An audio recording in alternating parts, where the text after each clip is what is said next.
Alors bonjour les amis, c'est Fred Tipster du site gagnerfuté.com. Donc dans cette vidéo je vais vous proposer deux pronostics de paris sportifs pour le samedi 12 décembre. Avant toute chose, voyons voir les résultats et je vais vous montrer l'un d'entre vous. Et j'ai beaucoup de questions au niveau du logiciel, au niveau des probabilités, au niveau de l'alerte algo. Ce sont trois choses différentes. Donc en fin de vidéo, je vais montrer pour le logiciel au niveau des données. Beaucoup s'intéressent aussi à monter leur propre algo, pourquoi pas, le logiciel le permet. Donc tout ça en fin de vidéo. Voyons voir les résultats. Donc le premier match c'était Naples-Real. Je vous avais proposé un under, donc là ça passe, c'est gagnant. Pour ce qui est de Celtic-Lille, effectivement, mais beaucoup vous êtes déçus en disant que Galtier a fait tourner. Non, oui, il a fait tourner, mais il fait tourner, regardez bien, il fait tourner pratiquement à chaque match. Il a quand même une profondeur de banc qui lui permet en fait d'avoir pratiquement deux équipes vraiment de bonne qualité à tous les postes. Je vous dis, pour moi en Ligue 1, c'est pratiquement l'équipe, je vais pas vous dire parfaite, mais l'équipe la plus équilibrée à tous les postes et avec des doublures à tous les postes. Donc lorsqu'il fait des changements, voilà. Bon, là il a peut-être un petit peu trop fait tourner effectivement, mais je pense qu'il a fait une très mauvaise opération. Hein. Bon, c'est un pari perdant. Parce que je voyais Lille sec, je voyais pas d'autre alternative d'aller chercher la première place, et Celtic n'avait plus rien à jouer. Donc bon, bah je me suis trompé. Et puis pour Tel Aviv, Sivasspor avait tout le temps marqué, et puis c'est assez spectaculaire. C'est quand même toute voile dehors. Bon bah il manque du but et ils n'ont pas marqué, donc c'est un pari perdant. Donc je vous rappelle pour aujourd'hui, d'ailleurs j'ai fait une erreur et je remercie l'un d'entre vous, Swana, qui me dit que j'ai fait une erreur. Effectivement j'ai fait une erreur, je vous ai montré les bonnes informations. Donc voilà, au niveau du face-à-face, je vous ai bien montré les bonnes informations. J'ai vérifié quand même parce que je me suis dit, j'ai peut-être fait une erreur, il y a peut-être une erreur, ce qui arrive des fois, encore des bugs ou des choses comme ça. Hein. Mais effectivement, j'ai dit oralement, je vous ai bien montré en fait que Wolfsburg n'avait plus gagné depuis 3 ans, mais je vous ai dit, Francfort n'a plus gagné depuis 3 ans à Wolfsburg. En fait, c'est le contraire. En fait, c'est Wolfsburg qui n'a pas gagné depuis 3 ans. Bon, je vais vous dire, c'est une information au niveau des historiques. Je devais faire des vidéos pour les bêtes noires sur chaque championnat, vous montrer justement avec les tableaux quelles sont les équipes qui sont bêtes noires d'une autre équipe et ainsi de suite. Bon, je ne l'ai pas encore fait, c'est vrai que c'est assez dense pour moi actuellement. Mais je le ferai. Mais voilà, bon bah c'est très bien, hein, je vous remercie. Bah, c'est bien d'être vigilant comme ça. Hein, au contraire, j'apprécie énormément. C'est normal et c'est bien, ça me fait plaisir. Ça montre que les gens écoutent et voient bien. Au contraire, hein, n'hésitez pas. Je vais pas vous bannir ou quoi que ce soit. Au contraire, là c'est une critique positive. Hein. Je j'ai pas par l'habitude de dire des conneries et pas par l'habitude au contraire, c'est tellement difficile d'avoir des bonnes informations que si en plus je me mets à dire n'importe quoi, ça va pas aller quoi. Donc merci à lui. Et puis donc en fin de vidéo, hein, je répondrai à Martial, il est en train de monter une algo, donc je vais lui montrer 2-3 petites choses en fin de vidéo. Ainsi aussi pour le site Transmark, que je vous parle souvent pour les blessés, les absents, c'est des questions qui reviennent souvent, mais je vais faire des vidéos spécifiques. Hein. Donc allez, attaquons tout de suite. Donc Wolfsburg ce soir, et puis pour demain, en fait, je vous propose Manchester United, Manchester City et Real de Madrid contre l'Atlético de Madrid. Donc 2 derbies. Je ne suis pas une girouette, j'ai pas changé. Hein. Je vous dis attention et je vous répète, l'alerte que je vous dis à chaque fois. Donc attention aux équipes qui ont participé à la Ligue des Champions et la Ligue Europa, risque de contre-performance. Mais là, on est en présence de 2 matchs dont les 4 équipes ont participé. Donc pour moi, ça se neutralise. Et voyons voir ce que je vous propose.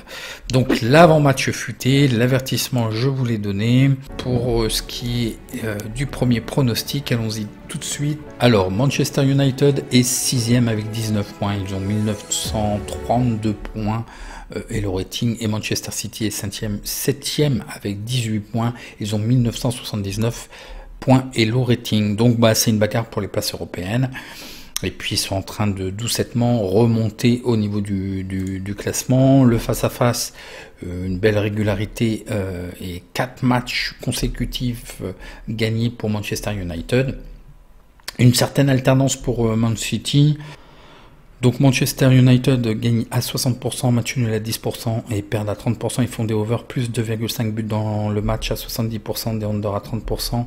Ils marquent en premier à 30%, ils encaissent en premier à 70%. Un rendement positif de plus 13% sur cette équipe. Man City gagne à 50%, match nul à 30%.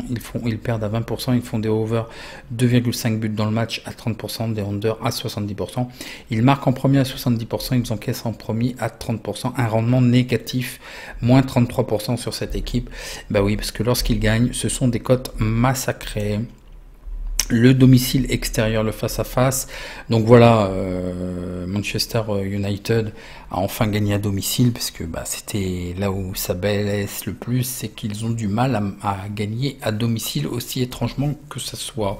Et attention, Man City vient de perdre contre Tottenham, donc un concurrent direct pour les premières places. Donc là aussi c'est pareil, il faut faire mal à la tête à l'adversaire, puisque ce sont deux concurrents directs pour les places. Donc l'historique nous donne que Manchester United a gagné lors de la dernière confrontation, sinon il y a quand même aussi une certaine alternance. Donc voyons voir les informations qui vont bien. Donc l'alerte algo nous trouve absolument rien, il nous donne quand même des codes de value bet, mais il détecte absolument rien, ni over ni under. Pour ce qui est des absents, donc Sergio Aguero, là c'est confirmé par Solskjaer, c'est que vraisemblablement il serait pas aligné en début de match, certainement, mais en plus avec les déclarations qu'il y a un petit peu malheureuses, Pogba et Luke Shaw seraient sur le banc. Moi je vois très bien les performances de Pogba, et le souci c'est que lorsqu'il est présent, ça va quand même mieux pour Manchester United dès qu'il rentre, et dès qu'il est pas là, ça va beaucoup moins. Donc ils font une certaine erreur, je pense, avec ce joueur. Bon, maintenant en plus il est annoncé partant, donc c'est un petit peu maladroit. Des incertains, Martial et Cavani, apparemment ils seraient toujours pas de retour. La feuille de match probable sera certainement en 4-2-3-1, qui reste assez conforme de ce qu'on pourrait attendre. Au niveau incertitude côté Manchester City, Garcia et Ilkay Gundogan, qui seraient certainement incertains avant le début du match, donc à voir. Le dispositif tactique serait certainement en 4-2-3-1. Avec, c'est pareil, une feuille de match qui sera assez conforme et probable à ça. Donc tout ça, c'est les informations les moins fiables, c'est du regroupement. Je vais vous montrer en fin de vidéo Transfermarkt, qui me permet entre autres d'avoir une certaine exactitude sur les blessés et les absents, mais il faut croiser avec une revue de presse, il faut croiser avec d'autres sites. C'est un énorme travail, mais c'est le travail le moins fiable de tout ce que je vous propose. Il y a actuellement une série de 4 matchs consécutifs gagnés en Première Ligue pour Manchester United. Lors de ces 24 derniers matchs en Première Ligue, Manchester United est invaincu à 21 reprises. Manchester United a gagné par 2 buts et plus 12 des 23 derniers matchs de Première Ligue. Manchester United a remporté 5 victoires lors de ces 7 derniers matchs de toutes compétitions confondues. Manchester United comptabilise seulement une victoire dans leurs 7 derniers matchs à domicile, c'est ce que je vous ai montré. C'est là où le bas blesse pour Manchester, il serait beaucoup plus haut s'ils ne perdaient pas tous leurs points à domicile. Moins de 2,5 buts ont été comptabilisés lors des 3 derniers matchs de Manchester United en Première Ligue.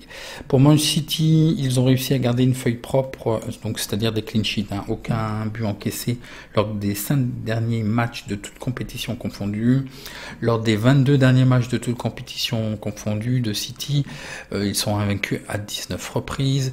Manchester City a gagné 10 victoires par 2 buts et plus lors des 20 derniers matchs. Manchester City a gagné à la mi-temps et à la fin du temps réglementaire dans 10 des 15 derniers matchs de Première Ligue. Manchester City a remporté 4 victoires lors des 5 derniers matchs de toutes compétitions confondues. Et Manchester City a réussi à garder sa cage inviolée dans 4 des 5 derniers matchs, mais là c'est à l'extérieur. Tout à l'heure c'était tout match confondu. Les probabilités, donc attention, une petite divergence. Le non, les deux équipes ne marqueront pas à 52%, qui fait une cote qui est limite value, mais attention, une divergence par rapport aux cotes, puisque les bookmakers voient que les deux équipes vont marquer. C'est pareil, le under, divergence, 55% qui est le under, alors qu'on nous propose une cote de 2, donc c'est value, mais en fait les books nous trouvent un over à 1,49, donc attention, divergence. Au niveau des probabilités 1-2, 16% pour Manchester United, 26% pour le match nul et 58% pour City. Effectivement, 16% ça semble peu quand même, mais ça correspond aussi à leur résultat à domicile. Et le 2-0, je vais pas tout à fait suivre cet avis. Moi, je vois plutôt en fait, de par en fait la contre-performance en Ligue des Champions, il faut que Manchester United fasse un résultat. Si jamais ils perdent, je pense que Solskjaer, sa tête est peut-être mise à prix.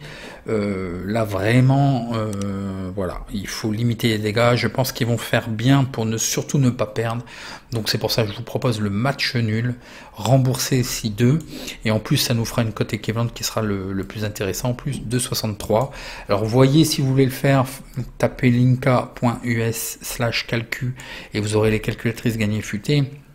Et faites le contraire si vous voyez plutôt le 2. Bon, moi je pense qu'il faut quand même sécuriser ce pari. La cote du 2 sec est 1,72. Attention quand même, Manchester est quand même pas mal. Hein. Je pense qu'on va pas les prendre à 2 fois. C'est vrai qu'à domicile, ils ont quelque peu de difficultés. Mais pourquoi pas un match nul? Et je pense que ça sauvera un petit peu tout. Bon, ce qui est un peu malheureux, c'est les déclarations de Pogba qui veut partir et ainsi de suite, les résultats en Ligue des Champions. Donc c'est ce qui est terne. Je les vois pas gagner, mais le match nul, pourquoi pas. Ok, et dans tous les cas, à la limite, je préfère être remboursé si c'est City qui gagne. Comme ça me fait aussi, voilà, si jamais je gagne, j'ai une cote quand même à 2,63 qui était quand même assez énorme. Donc sur le match nul, vous mettez 12 à 13 euros. Vous voyez ce que vous faites comme mise. Hein. C'est toujours des exemples de mise, hein, par rapport à la bankroll gagnée futée. Et puis sur la victoire à l'extérieur de City, vous mettez 17 ou 18 euros pour un pari remboursé. Si jamais ça passe, on aura quand même 78 euros. Pour une mise de 30 euros, c'est pas mal. Hein. Une cote à 2,63, c'est magnifique, hein, si le match nul passe. Donc voyons voir le match suivant qui est le Real de Madrid contre l'Atlético de Madrid. Alors, le Real de Madrid est 4e avec 20 points, ils ont 1993 points et le rating, et l'Atlético de Madrid a 26 points avec 2027 points et le rating. Donc attention, hein, c'est la bagarre pour les points, voyons voir le face-à-face. Donc une certaine alternance sur le Real, mais j'ai l'impression qu'il y a du mieux. En plus, je pense qu'avec ils sont quand même Ramos et Benzema dépendants. Bon là, ils sont là, je pense qu'on va avoir le meilleur du Real quand même. Ça fait une énorme différence, ils sont vraiment dépendants de ces joueurs, je pense vraiment. Attention quand même, l'Atlético de Madrid n'a toujours pas perdu à l'extérieur. Donc le Real gagne à 54%, match nul à 18%, ils perdent à 27%. Ils font des over plus 2,5 buts à 45%, des under à 54%. Ils marquent en premier à 72% et ils encaissent en premier à 18%. Un rapport quand même positif de plus 14% sur cette équipe. Pour ce qui est de l'Atlético de Madrid, donc 80% de victoire, c'est énorme. 20% de match nul, aucune défaite. 30% de over, plus 2,5 buts dans le match. 70% de under. Ils marquent en premier à 80%. Et sinon, eh ben, ils n'ont jamais encaissé. C'est assez rare de voir ça. Ils n'encaissent jamais en premier. Ou soit c'est un match nul 0-0. Donc attention, attention. Le face-à-face domicile extérieur, donc une certaine alternance. Donc, comme on a vu, l'Atlético de Madrid n'a pas perdu à l'extérieur. L'historique des confrontations, donc l'Atlético de Madrid n'a plus gagné au Real de Madrid depuis 4 ans. Voyons voir les stats que je vous trouve. L'alerte algo nous détecte le 1N et le under, moins 2,5 buts, qui évalue à partir de 1,28. C'est très faible, c'est assez étonnant d'ailleurs. Au niveau des informations qui vont bien, donc incertitude de Odegaard et puis Valverde qui serait certainement de retour. Ce qui est certain, ce sont les absents de Hazard, blessé, et puis Luka Jovic, un problème musculaire. Le retour, effectivement, on l'a vu, de Ramos en Ligue des Champions, et Cavaral qui sera quand même aussi important. Certainement un dispositif tactique en 4-3-3, donc voilà à peu près la feuille de match qui me semble assez probant.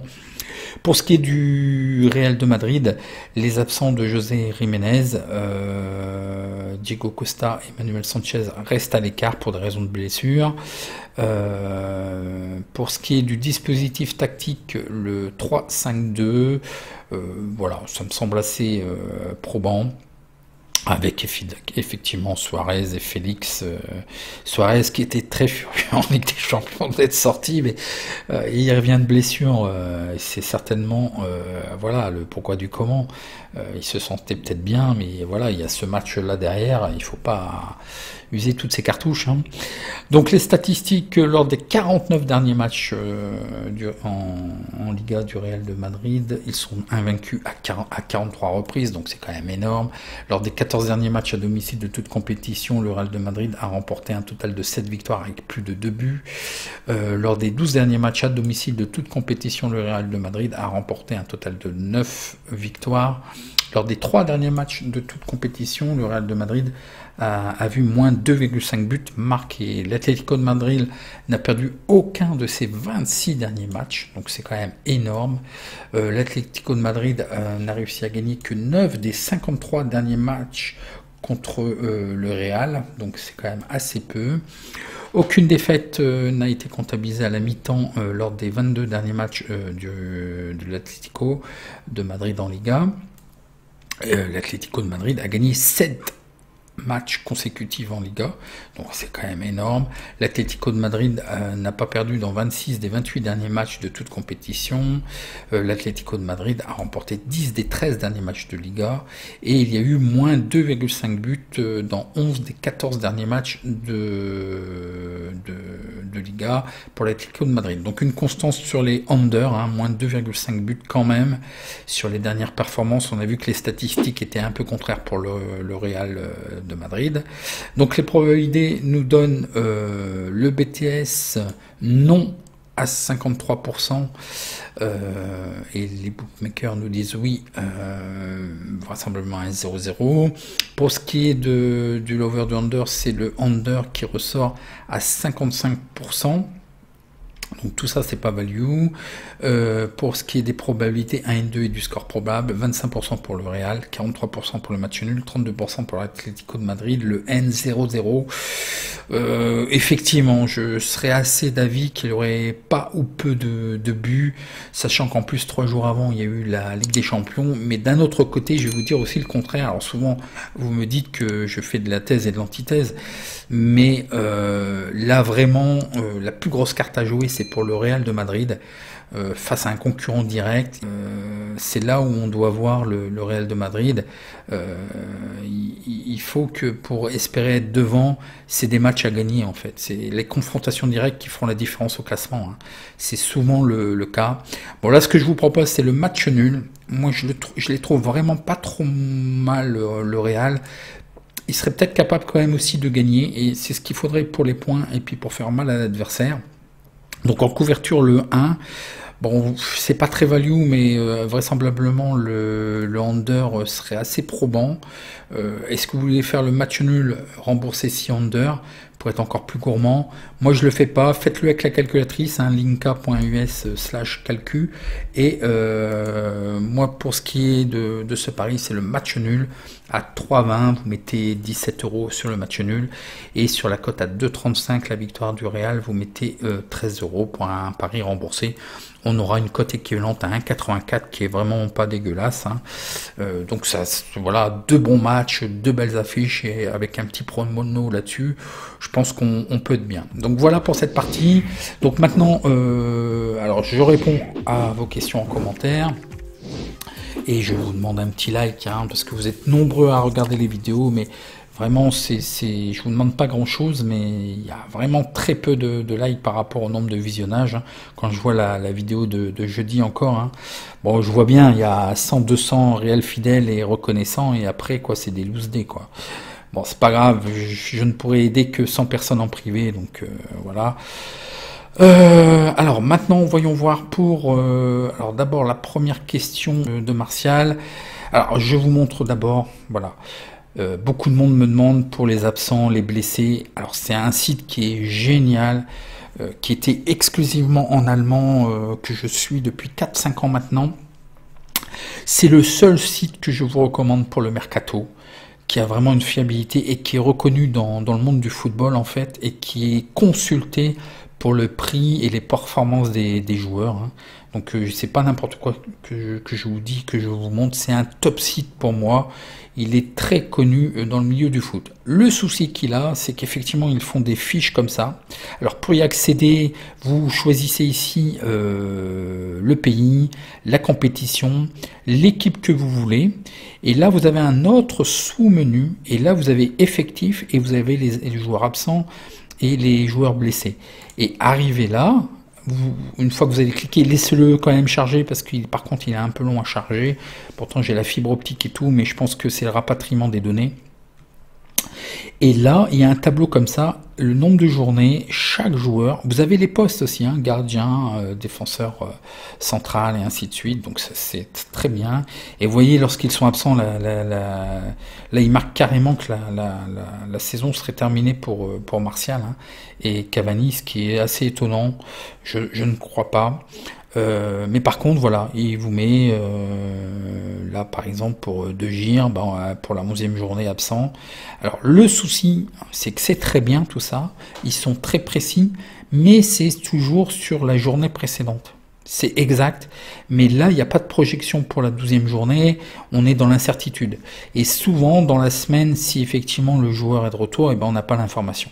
Donc c'est le seul problème. Vous avez une certaine certitude, c'est assez fiable à, allez, je vais dire plus de 80%, sauf que c'est sur la dernière journée. Donc voilà. Ok pour ça. Donc vous voyez, il y a énormément d'informations. Souvent je tue des heures sur ce site parce qu'il y a beaucoup d'informations. Ça va vous plaire vraiment. C'est un top site pour moi, hein.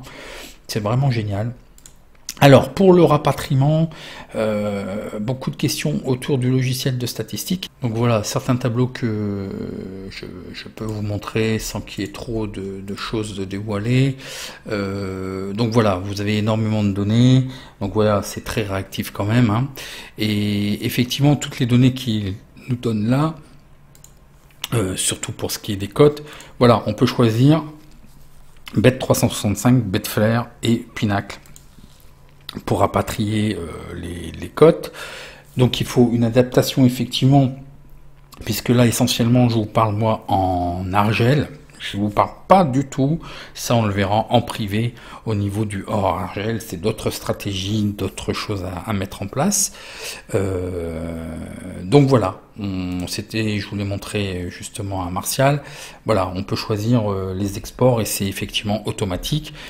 Et on peut exporter les données et on choisit, c'est là où c'est génial. Je vous ai dit, un API Football, tapez API Football, vous allez payer 15 à 35 €, mais c'est le truc de base, vous n'allez pas choisir par mois pour toutes les informations de données football. Et après, c'est à vous, soit avec une base de données Excel ou Access ou d'autres logiciels, vous allez pouvoir exploiter les données. Donc là, le logiciel, c'est une interface d'exploitation des données, tout simplement, hein. Bon, lorsqu'on est gentil et qu'on le demande gentiment, le développeur, hein, j'ai régulièrement tous les mois minimum, on a une petite, des petits échanges où on voit un petit peu tout ce qui va pas, les bugs et autres, et les nouveautés. Il m'explique certaines choses et il recherche différentes choses. D'ailleurs, il est en plein rêve sur le logiciel que je lui demande par rapport aux influences des joueurs. Par rapport aux équipes, puisqu'il voudrait bien ce logiciel. Donc effectivement, là, il a quand même beaucoup de travail, donc ça sera pas avant 2 ans, je pense, mais on y viendra. Donc voilà, moi je fais quand même des observations, je fais des recherches par rapport individuellement et mes petites méthodes à moi avec des tableaux Excel, mais après il faut passer à un cap supérieur et avoir un logiciel en automatique. C'est un énorme travail en fait. Donc voilà, et pour ce que je vous disais, c'est que voilà, en fichier Excel, on peut exporter presque toutes les données en fait, hein, les pays, les clubs, les matchs, les dates des matchs, les victoires à domicile, et ainsi de suite, les scores et ainsi de suite. Hein. Donc après, c'est à vous. Vous avez un fichier brut. Donc là, il n'est pas tout à fait brut tel que j'utilise, mais en gros, vous allez avoir quelque chose comme ça, en fait. Là, vous voyez, c'est le mode de fonctionnement des alertes ici. Hein. Il me détecte automatiquement avec un tas de calculs. J'ai mis en place un système aussi de contrôle, voilà, ça fait des données avec les résultats des scores, et voilà, il m'étudie les scores. Je vais pas tout vous montrer, voilà, over-under, BTS. Donc voilà, c'est du traitement. Il y en a qui disent un petit peu n'importe quoi. Effectivement aussi, je m'appuie aussi sur des sites de stats, mais c'est pour le contrôle. Vous voyez, il y a OK, c'est le contrôle de résultats, et effectivement, on rapatrie des données aussi d'autres sites. Je vais pas vous dévoiler tous les secrets de fabrication, mais voilà quoi. Hein. Ok, il y a l'alerte algo aussi qui est sur ce fichier, mais il y a des fichiers extérieurs, voilà, la marge de value, l'alerte algo versus Fred, pour voir lequel des deux est le plus performant. Bon, bah, je suis actuellement battu, voilà, récapitulatif des gains, je vous ai montré, l'alerte algo est positif, surtout sur le match nul, les victoires à l'extérieur, sur le over. Donc il y a plein d'améliorations. Alors me dites pas qu'il y a rien et qu'il n'y a rien fait, voilà, il y a plein de... Voilà, c'est des croisés même pour les scores, je travaille sur les scores, voilà, c'est un énorme travail, ce fichier est énorme, mais c'est une usine à gaz. Regardez tous les tableaux qu'il y a, les under, les over, voilà, tout est étudié, voilà, des études qui sont faites, voilà, je vais pas vous expliquer tout, et c'est vrai, beaucoup me disent, t'as pas besoin de te justifier, mais il arrive à un moment, c'est quand même pénible. Donc je ne suis pas un menteur, voilà, il y a du travail derrière, c'est un boulot considérable. Donc moi ça me plaît, je suis toujours dans les chiffres et j'ai besoin de tout ça. Mais aussi mon prono n'est pas essentiellement basé que sur les statistiques. Mais voilà, c'est pas n'importe quoi. Il y a effectivement, moi je trouve que beaucoup de parieurs n'utilisent pas assez les données par rapport aux joueurs. Même je suis certain que certains ne regardent jamais les feuilles de match. Donc on vous balance un 1 N2 à la figure, voilà. Non, c'est une des choses. Moi, il y a l'effectif, il y a les statistiques, il y a ma connaissance du football aussi.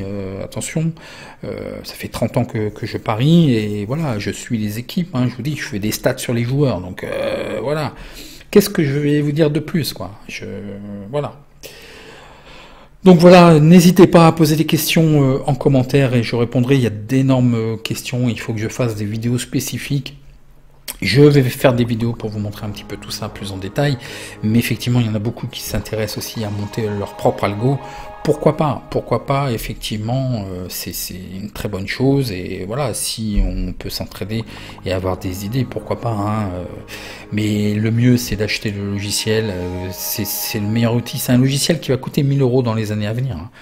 C'est pas possible. Là, vous savez pourquoi le développeur le met pas à ce prix-là? C'est parce qu'il a peur qu'on lui casse la tête. Il fait un prix abordable et il fait pas payer d'abonnement parce qu'il a peur que les données, certaines données soient fausses. Et il y a toujours des gens qui sont tordus et de mauvaise foi, qui vont demander le remboursement ou qui vont l'insulter parce que les données sont fausses. Il arrive encore des bugs, il y en a encore de moins en moins. Il arrive aussi des erreurs dans des fichiers, mais c'est de moins en moins. Maintenant, c'est peanuts. Regardez le nombre de pays qu'il y a, le nombre de championnats qu'il y a, ça coûte par mois, c'est un API à 120-200 € par mois sans problème. Donc un logiciel à une licence à vie à 1000 €, c'est peanuts. Si vous pariez pendant 10-20 ans, c'est peanuts, hein. Donc voilà. Bon allez, je vous laisse là, je pourrais vous en parler pendant des heures, je vais faire des vidéos, je vais faire quelques petits lives, on parlera en direct si vous voulez, je vous ferai des présentations des démos, et voilà, en attendant je vous souhaite bon match, et à la prochaine vidéo, et merci. N'oubliez pas votre petit like.